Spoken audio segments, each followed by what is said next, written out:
Why do we watch films that disturb us? Antichrist forces us to face brutal images and moral uncertainty. What are the limits of what we're willing to accept in the name of art? Released in 2009 and created by the controversial director Lars Von Trier, Antichrist is an arthouse horror film that follows a man and a woman, only referred to as he and she in the credits. After the sudden death of their son, the couple retreat into a cabin in the woods, while the man tries to cure the woman's atypical grief. She becomes increasingly violent, erratic, and attempts to kill her husband, but ultimately fails, ending in her death. This film is highly controversial thanks to its graphic depiction of violence and is no doubt incredibly distressing and disturbing to watch, making it one of the most provocative films ever in the history of cinema. Antichrist isn't just disturbing in what it shows, it's disturbing because of how it makes us watch. There is no clear moral guidance, no easy answers. It confronts us with uncomfortable images and then leaves us alone with it, forcing us to ask, what are we really seeing? And why are we still watching? In this video, we are going to explore how Antichrist implicates the audience through its stylized visuals, its brutal depictions of violence, its ambiguous narrative, and the unsettling possibility that it may actually reinforce rather than challenge misogyny. By the end of this video, you'll see that Antichrist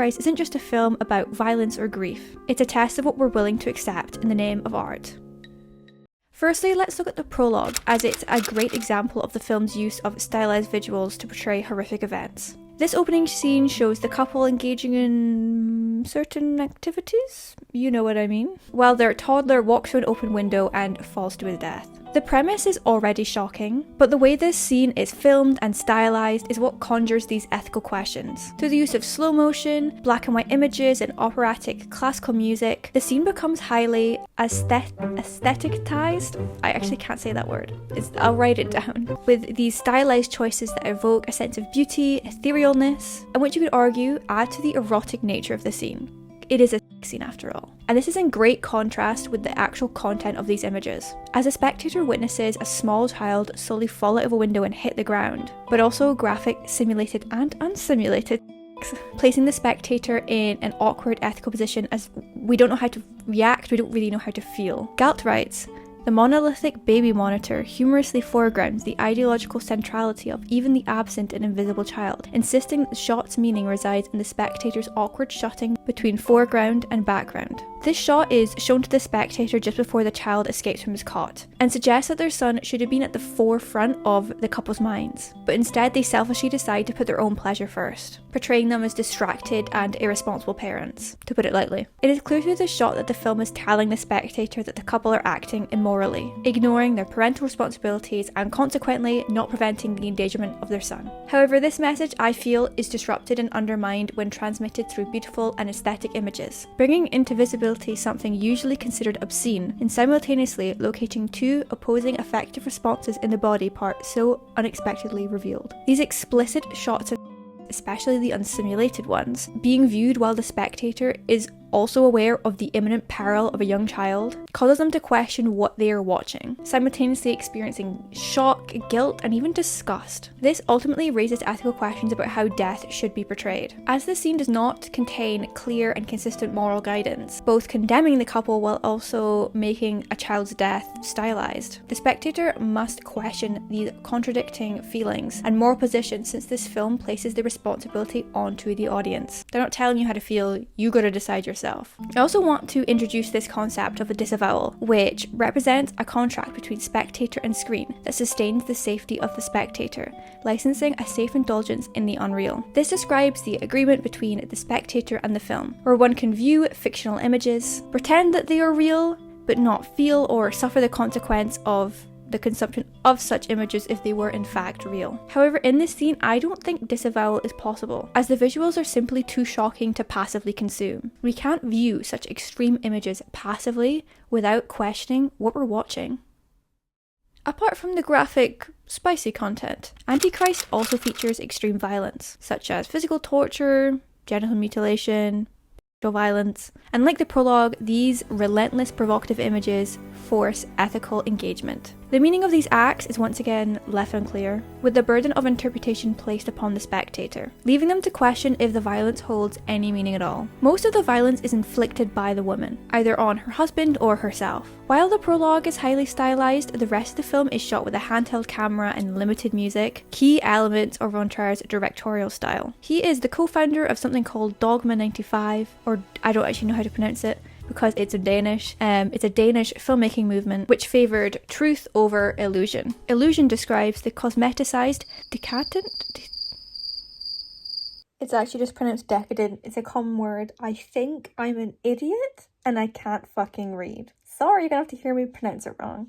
Slay. The cosmeticized, decadent, and superficial trickery of mainstream film, and truth resides in the undressedness of characters and settings where sound, action, and colour emerge untampered with to be naturally apprehended within the everyday by the handheld camera. Although the book I'm quoting these from was released before the release of Antichrist, it is still a relevant explanation of the director's style and his aim in creating the realist, possibly voyeuristic violent scenes, that being his dislike of the fake and overly perfect look of mainstream films. This more, let's say, truthful filmmaking style is definitely seen in the very controversial FGM scene, where the camera lingers on a woman in severe pain and distress, causing the spectator to feel visceral revulsion and makes them question why they're watching something so distressing. The woman becomes increasingly more violent and erratic as the film progresses, while the man and spectator try to figure out what is causing this behaviour. After brutally attacking him, she drags him back to the cabin. They both lay on the wooden floor,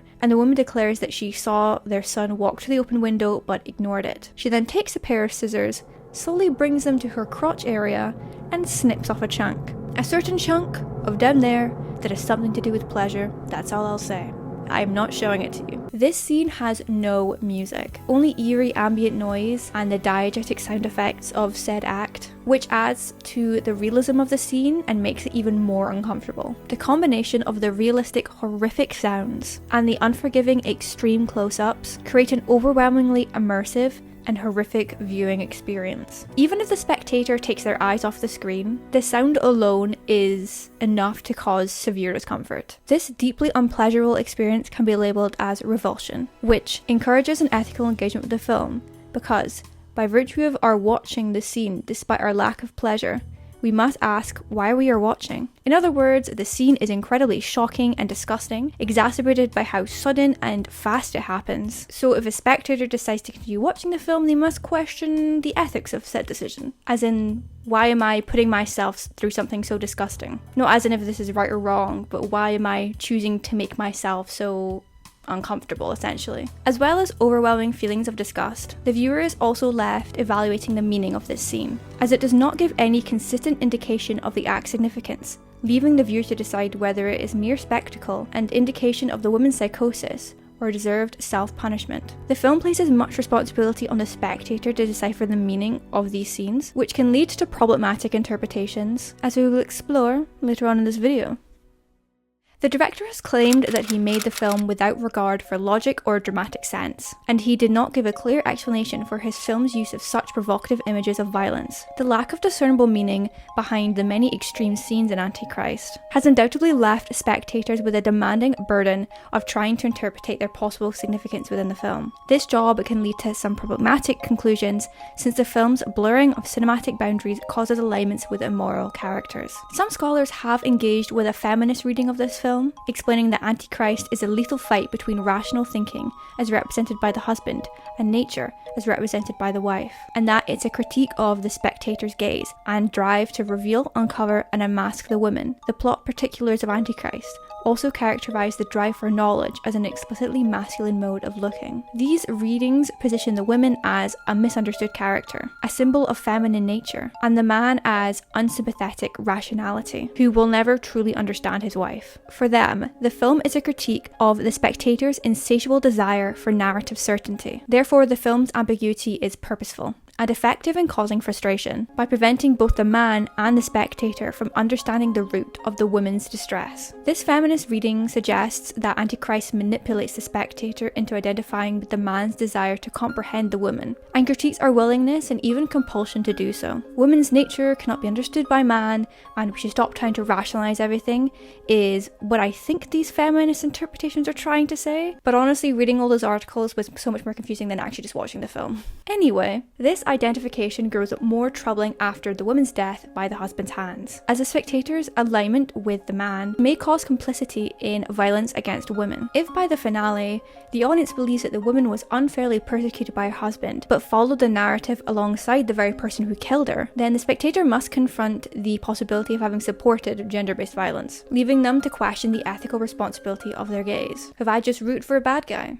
Maybe. One of the articles that provided a feminist angle on this film highlights the problem with the film's treatment of spectatorship, stating that invoking an extremely misogynistic, not to mention archaic, rationale for female violence is undoubtedly a problematic maneuver that contributed to the audience's outrage after the film's premiere at Cannes. This highlights the clear problem with the film's ambiguity. Even if the film is critiquing the spectator, it does not negate the misogyny laced within the plot, at least in my opinion, which viewers will either see and be disgusted by or worryingly agree with. Rather than guiding the spectator through such an extreme film and critically engaging with the themes of sexism and grief, the weight of interpreting the violent and problematic images is placed entirely on the spectator. Despite some scholars' more progressive explanations for the film, as I've just explored, the lack of narrative clarity and guidance can lead to misogynistic interpretations, intensified by the director's seeming lack of care and explanations as previously explored. At least in my opinion, as some people do believe that the spectator is very careful about what he includes in films, to me he is just a director that wants to push boundaries of what is acceptable. Not that there is anything wrong with that, it's just not entirely my vibe, despite the fact that I'm a big Aronofsky fan, so maybe I'm a bit of a hypocrite. To me, the film's possible feminist themes are not that strong, and instead the film justifies her death and labels her as some kind of sex-obsessed maniac. Like, I see what they're trying to say, but they don't overpower what is actually shown in the film. With the additional information that the director didn't put too much thought into the extreme images, Antichrist, I think, becomes a film created by an irresponsible director who has betrayed violence against women, given reason to justify it, leaving the spectator to question if we're agreeing with misogyny. For those who don't see the feminist angle, the woman is seen as evil, violent, and uncontrollable, while the man is rational, caring, and even liberal. One example of this is when he pushes against the woman's assertion that all women are evil, despite the fact that she wrote her entire thesis on femicide or gynocide. One article writes, "He takes up the common-sense liberal feminist position that she should have understood these historical texts to exemplify the horrors of patriarchal violence.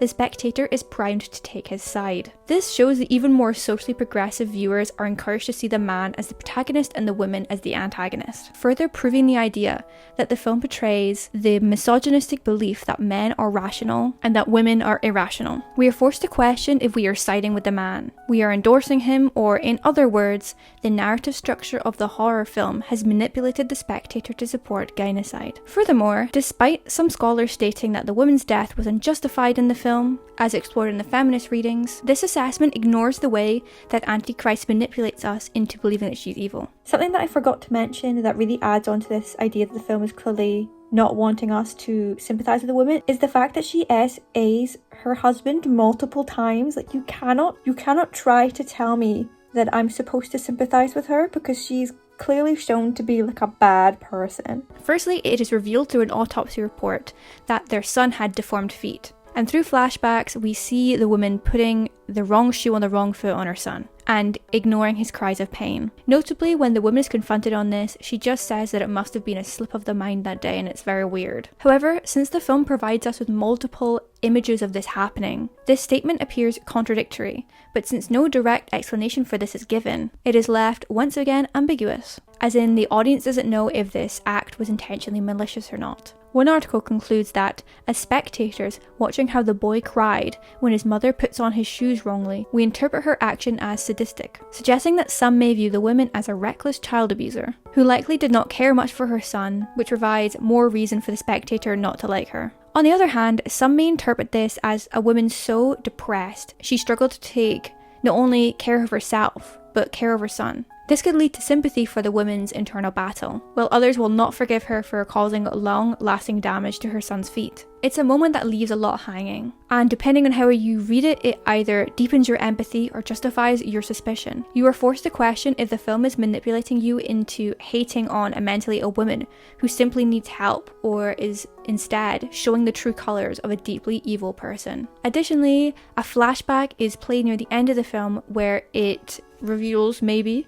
that the woman opened her eyes and saw her son walk towards the open window during the prologue, but chose to ignore it and continue having sex.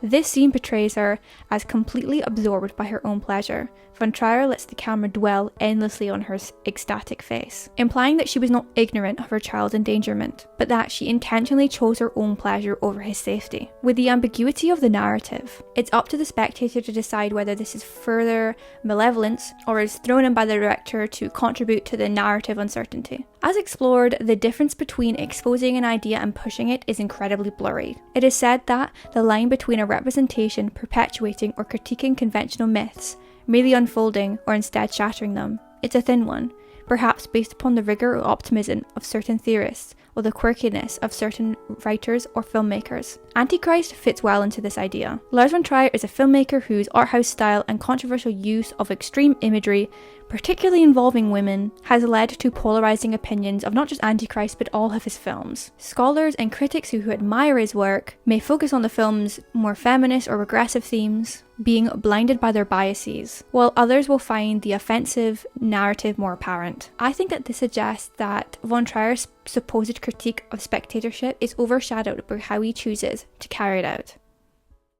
Antichrist doesn't give us easy answers. It leaves us unsettled and questioning everything we just witnessed. The stylization of death and sex in the prologue shows how stylizing tragedy in a beautiful, composed way immediately unsettles the viewer, clashing with expectations of how such moments should be portrayed. This discomfort only deepens with the film's unflinching depictions of violence, which raises questions on whether its extremity is justified, or simply meant to provoke. The narrative ambiguity adds yet another layer of unease, offering no moral guidance, and leaving space for troubling interpretations, including ones that risk reinforcing misogynistic ideas. Antichrist doesn't seek to comfort or resolve. It provokes, confronts, and disorients. Viewers aren't given answers. They're pushed to confront their own limits. Simply put, Antichrist is a film that forces its audience to grapple with an overwhelming number of ethical dilemmas, and find some meaning in a film full of boundary-pushing, provocative scenes that maybe had no deeper meaning in the first place.